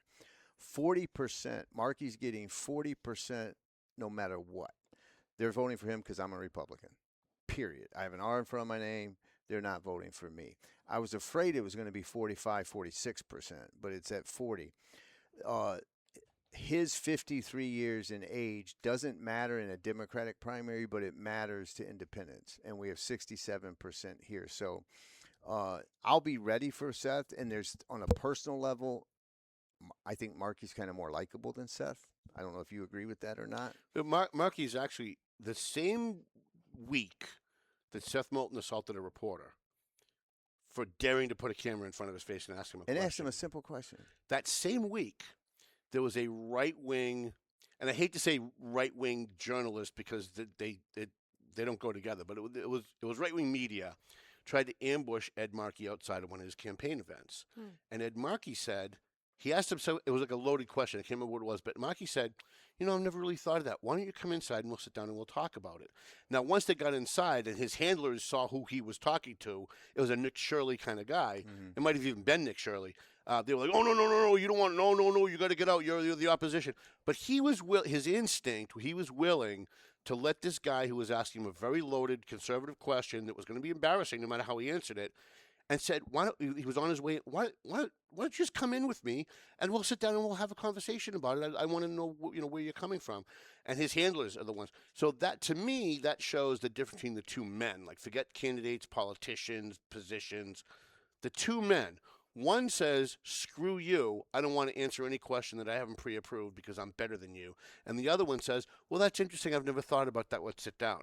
And I think that that's the difference between the two men. And if I was facing a candidate, if I was you, I would much rather face Seth than face him, because I think he can actually connect with voters better because of his personality. No, there's no doubt. I'm telling you, when you asked me who, part of it is I think it's going to be Markey, so right. I'm kind of always You're preparing for Markey. But the polling does show me do better matched up. Now, but that doesn't mean it's true. Right.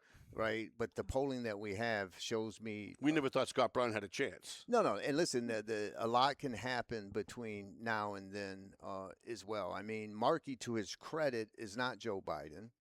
So you don't see him in the debate looking Biden-like, right? Not shaking the hands of imaginary people. Right. But there's a shot. I really, truly believe that one of the things that I wanted to do early on was find someone. My consultant has a good relationship with the White House.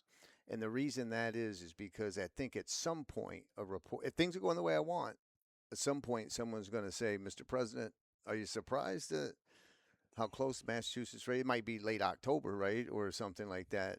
And I don't want President Trump to bash me. Right. But I don't also want to take pictures with him. So having. You have to say it now. Donald Trump is a Nazi. If you want a shot, you got to say it. Even if you don't believe it, you got to say it. Yeah. Right? Well, I mean. He's evil. He kicks puppies. The sad thing is the demonization. Here's one thing that I plan to be able to do. I plan to be able to be on that stage and validate a Trump voter without validating Trump. Okay. Right?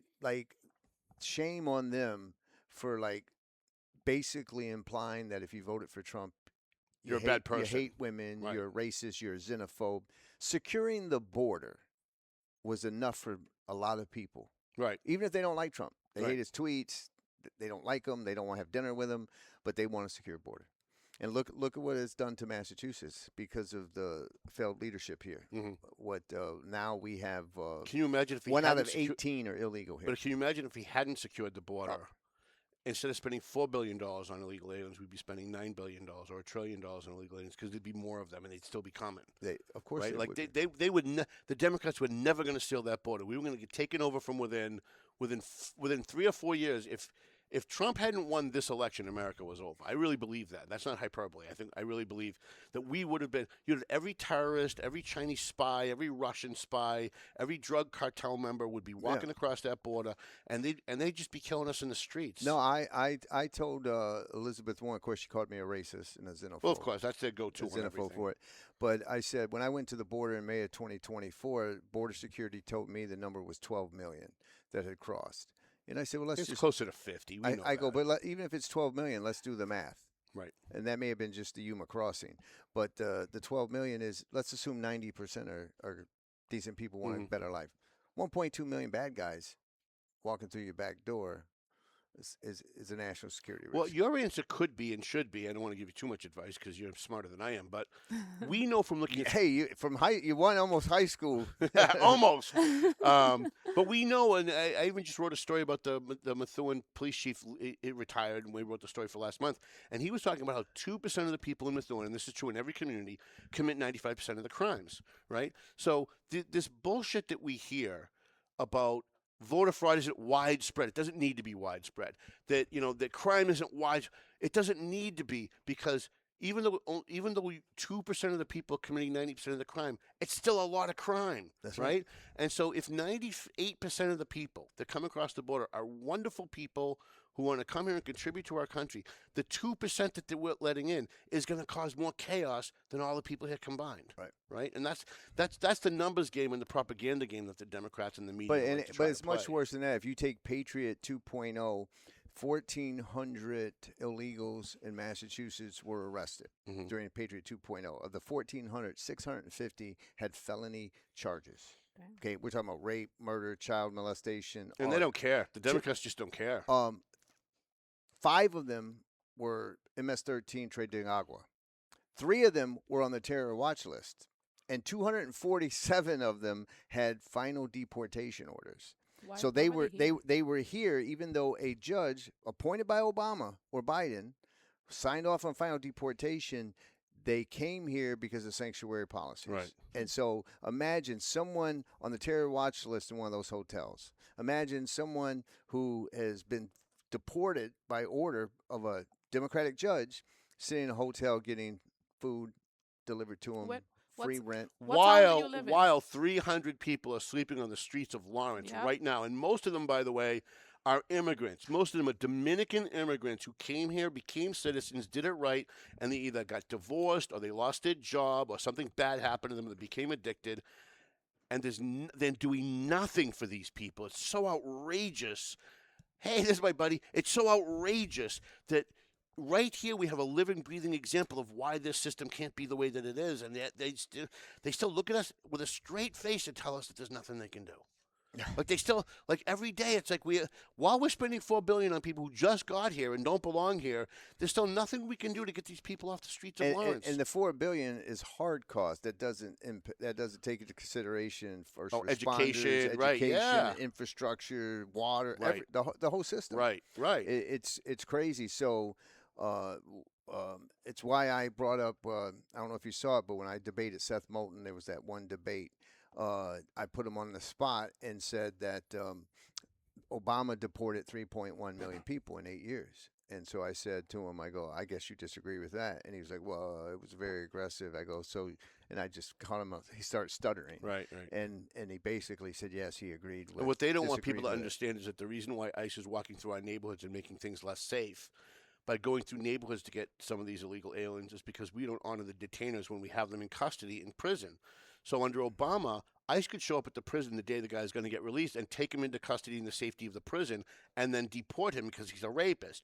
But this administration is literally releasing them into our neighborhoods, Right. and ICE now has to go into our neighborhoods Yes. and get them, which is causing all the problems that we're having. Renee Good would not be dead today, and that other guy that got killed would not be dead today if we were honoring the detainers. If states like blue states like Massachusetts were honoring these detainers.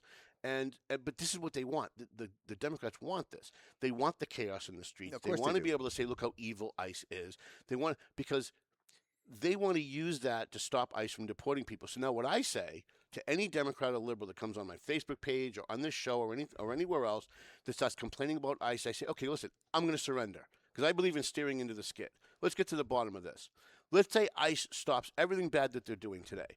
Let's say they don't hurt anybody else. They're not violating anybody's rights. They do everything perfectly. You're okay with us deporting another 20 million people? Oh, no. Well, then why are you talking about that? Why are you deceiving the public into thinking that's the issue when even if they correct that, you're still against what they're doing? You're still on the wrong side of this, but you don't want to say that. You want to deceive the people into thinking that it's about ICE violating people's rights and acting like the Gestapo. But if we remove that, you're still against deporting these people. So why don't you I would at least respect you if you just said that. No, and here's the thing, And everybody. I'd love it if you could call them out like that. And here's the thing that they need to know is that abolish ICE is an election year slogan meant to raise money and divide us. We got a little. No, Alec, get out. Get out. Go. Sit. What was the slogan 6 years ago? Defund the police. Right. And now it's abolish ICE. They do it intentionally to divide us, to raise money, to fundraise off it. No, it's. I will absolutely call them out on it because they were asked a question, the debate the other night that you're going to watch with your popcorn. You say. I am. They Most were likely tonight. They were literally asked the question. Okay, you both want to abolish ICE. What is your plan? How do we continue federal immigration enforcement? Right, and they didn't have. The answer is they don't want to enforce immigration. That's the issue. They don't have an answer because the real answer is they don't want to deport anybody. And then they both went with path to citizenship because they're in a primary, so they're going to say it out loud. Right. But they're going to have to own that because Massachusetts now is the Democratic Party lost another 2%. We are now 66.6% unenrolled. Mm-hmm. 8% Republican, 24% Democrat. I think there's a lot of Democrats who are, I believe JFK were alive today, he'd be me. 100%. Right? 100%. And they're not comfortable with that far left. Mm-hmm. And so they're going to have an option. They're going to have somebody who's nonpartisan, common sense, independent voice. If you like the Constitution and common sense, you'll like me. What's the most important thing to you? Like, let's say you get in. Let's say you win. Let's say you don't win this time. You run next time. You get in. Now you're finally there. What's the most important thing to you? Is it the finances? Is it the bank? Is it immigration? Like, what is the one thing my first bill would be my Washington Clean Hands Act. That seeks constitutional amendment for term limits. It seeks single-issue bills. It ends the regulatory capture where you're the FDA chairman on Friday, you resign, you're on Pfizer's board on Monday. It would eliminate the lobbyists. You go to Washington for 2 years, become a career lobbyist after that. It would end that. It would have a statutory bar. It obviously ends insider trading, ends these leadership I can't believe pacts. they haven't ended that already. Like, it's outrageous that they haven't ended that already. Literally, when you watch the debate tonight, you're going to see Markey and them arguing over insider trading with Moten. And so we have to clean that up. I mean, if you take voter ID, that's another example where 80% of Americans support it. Mm-hmm. 72% of blacks support it. But how do you do that from the federal level when it's not a federal function? Well, the elections aren't federal elections. No, the federal runs by the state. There's no doubt about that. But the first bill would be the Washington Clean Hands Act, single-issue bills. The Ukraine funding bill, you know what it should be called? The Ukraine funding bill. Right. And you should vote on it. And the bill should be 5 to 10 pages, produce 72 hours and not pack in 30 advance. other things into Don't it. do Social Security, education, Ukraine funding. Right. Don't put that together. Right. One single issue. I love what you said, but just the libertarian in me, and there's not a lot of libertarian left in me, but there's still some there. When you talk about term limits, I worry as someone who's who's been a creature of Washington for a long time, meaning me, someone who's studied Washington for a long time. Whenever I hear term limits, I think it sounds like a good solution, but you're putting more hands in the power of the deep state, the people that are there that are appointed that aren't elected, and all they have to do is wait you out. Like if they know your term limited to 2 terms, all they got to do is wait you out, and then they can do whatever the hell that they want. And I love everything else that you said, but I think on the term limits, we had Ted Kennedy in Massachusetts for 40 years? Right. People in Massachusetts wanted Ted Kennedy. Bob Dole, 40 years. People in Kansas wanted Bob Dole. Right. I don't think the government should be taking that choice away from me. But everything else that you said, I can appreciate that. I thought actually Markey had a good answer on term limits. I give him credit because they were asked in that debate, and his answer was, "We do have term limits. They're called elections." Yeah, they're called the ballot box. Right, and so I was like, that's pretty good. I give him credit. I tip my hat to him on that. I'm gonna have to write a story that he said that because I can't believe he said something that I liked. Right, that he said that. That's an argument. Here, my whole point is, and obviously the chances of getting term limits are going to be pretty slim to none. Right. But here's the thing that I would push back on, and I thought that way, but we have to change something. We just got to change things. Our founders would be shocked that you go to Washington for 20, 30, 40, 50 years. I mean, we have Chuck Grassley, who's 92, a Republican. He's thinking of running again. He's 92. All right. We have Mitch McConnell. Is he dead? Is he alive? We've seen 3 strokes on live TV. I know. I was Dianne watching. Feinstein wheeled into a wheelchair, doesn't understand what's going on. People They're telling her how to vote. How to vote.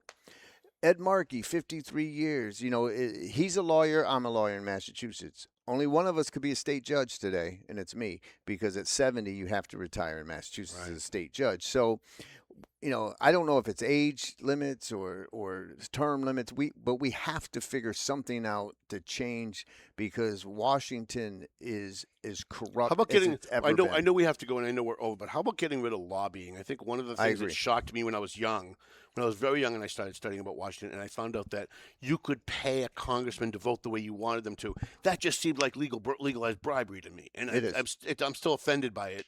It is. Like every fiber of my being is offended by lobbying, just the idea of lobbying. I mean, I would love for our elections to be publicly funded. Ooh. And the reason I say that is, Mark, you were doing so good. Well, here's the thing is that it forces you to chase money, like Markey and them billionaires. You chase billionaires to write a super PAC money, right? Mm-hmm. And if you can't find someone like that, people are hurting for money. Like my average donation is probably $35. Isn't that the way it should be? $40. But the problem is the other side is that Seth Moulton has someone wrote $1 million check. Markey has someone wrote $1 million check. That's legal?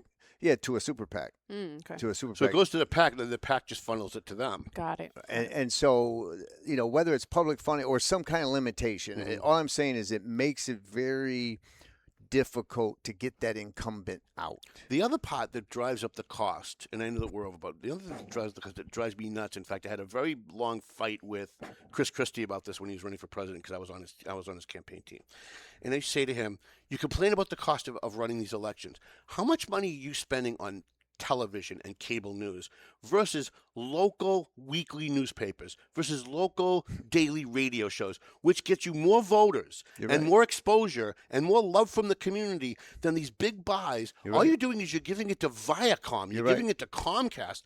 And he would say to me, "But Tom, that's the way it is." And I'm like, "Yeah, because you accept it. You're not pushing back." Right. And you were saying that back then. I was saying that, yeah, when he was running for president. Wow. And he kept pushing back and pushing back. I understand, because I've studied Lawrence for a long time, that people get lulled into this feeling that this is just the way it's always been. This is the way it's always going to be. So if I push back, I'm going to be the outlier.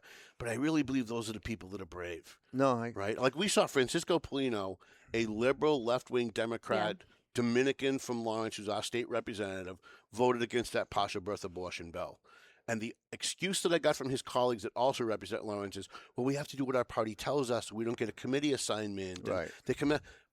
But here's the guy that was brave. Right. And you know what people are saying today? In Lawrence, you know what people are saying today? In Methuen, what people are saying today? Yeah. He's the guy that was brave. I'm for abortion, Tom. And I don't like what he voted for. I don't like his vote. but I love that he stood up to his party, and now he's getting the respect. Right. So No. I don't want to preach. And the final thing is, I'm in places like Lawrence and Boston. I was in Roxbury, Lawrence, and all these Brockton. Not that I expect to win them, right? But if you increase the bleeding, sort of the Jack Kemp. Fight for every vote. Go into communities that Republicans sometimes ignore, right? And if I'm able to, if I got in 2024, if I got 30% in Boston, and I'm able to get that to 40%, still lose big, 40%. You're talking about 40,000, 50,000 votes, and so that adds up. And if you can improve in those areas. Maximize your areas where you're good. I won Bristol County. That's the first time Warren lost Bristol County since she's been running. The one thing Trump has done that's been good for the party, because he's done a lot of things that have not been good for the party, but one of the things that has been good is that he has really gotten a lot of Latinos, especially first-time immigrants, first-generation immigrants, who now say, hey, you know what? We like what he has to say better. We're sick of being taken advantage of by the Democrat Party. They jet in at election time. They promise they're going to take care of the poverty in our neighborhoods, and then they leave. We don't see them again. And Trump's actually doing stuff. Right. So I think that is going to help. We do have to Speaking about Lawrence, your friend John Regal, he says hi. Tell him I say hi. All right, he's here. He's listening. So yeah. And we do have to, because we're way over. And I apologize for taking too much of your time. No, It's been so much fun. It's been fun. I appreciate because it's been a conversation, not an interview. Anything you want to leave people, before the end? Yeah, listen, if you like anything you hear, you agree with me, even if you disagree, you can still donate. JohnDeatonForSenate.com. Want a yard sign? Sign up for a yard sign.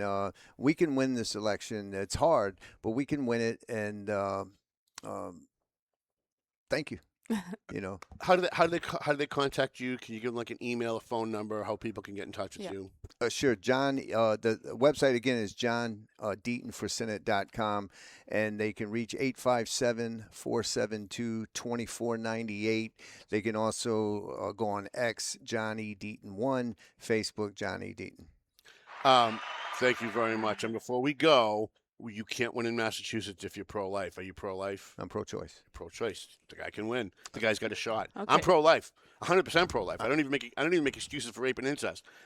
But I also am smart enough to know you can't win if you're pro-life in Massachusetts. So I think the guy's got a shot. Let's roll up, Mel. I want to thank John Deaton. I want to thank Intern Girl. This was a great conversation. It was. Will you come back? I will 100% You will come back after the primary, maybe? Absolutely. That would be great. I would love to have you back. I look forward to it. And then we'll know for sure if it's Markey or not. Yeah, I think it's going to be Markey. I mean, unless something bad happens to him between now and then, I think he's got it locked up. Oh, my God. God willing. I mean, God forbid. God forbid you mean. Sorry. Right, yes. That's what I meant. Yeah. We want it to be Markey. Although, I think I could beat Seth Mullen. People hate me. All right, let's take our sponsors. Century 21 McLennan Real Estate, Brando's Cutlets in North Andover and Haverhill, Town Roofing, Chachi's Junk Removal, Boston Medical Center. They save lives. Please go to them. Cedar View Homes on Jackson Street in Methuen. The Zanny Pesh Law Office over there. They do bankruptcies and properties. On the Go Notary, Marston & Son Construction. By the way, it's very nice out, right? It's summertime. If you're going to have an addition put on your house, if you're going to have some roofing on your house, now's the time to call Marston & Son Construction. EIS, Investigation and Gun Training. Tomo and Shaken Seafood. Veteran Pathways, AFC Urgent Care, soon to be AFC Primary Care, from what I understand. Pleasant Valley Landscaping Contractors with our intern girl, Cam. Number 2. Doug Mercurio, who's in Germany watching live right now with Prime Insurance in the Mercurio Law Office. Stadium Chiropractic, Lambert and Rendon, and JG's Ice Cream. Melvin Taylor says you got to go home, so go home already.